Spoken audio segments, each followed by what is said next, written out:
Hello everyone, welcome back to my another mini blog. আজকের দিনটা হলো বৃহস্পতিবার। দাদু মারা গেছে প্রায় দেখতে দেখতে একটা বছর হয়ে গেল। দাদু অবশ্য মারা গেছিল এপ্রিলের 22 তারিখে, আর কিন্তু ভালো তিথি পড়েছে হচ্ছে গিয়ে তোমার মে মাসের 9 তারিখে। তাই আমরা সবাই আজকে রওনা দিয়েছি গঙ্গায় দাদুর 1 বছরের মন্ত্রের কাজ করতে।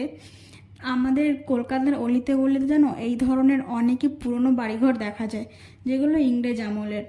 এখন আমরা যাচ্ছি গঙ্গার দিকে। এখন সময়টা হলো সকাল প্রায় 7টা বাজে।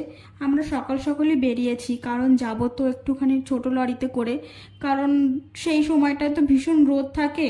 এবার যাব লরিতে, রোদের মধ্যে গেলে কষ্ট হয়ে যায়, তাই সবাই মিলে সকাল সকালই বেরিয়েছি। আর দেখো আমরা গঙ্গার ধারে পৌঁছে গেছি সবাই। তারপরে আমরা এখন কাজ করব, তোমরা দেখতে থাকো পরের মিনি ভ্লগে।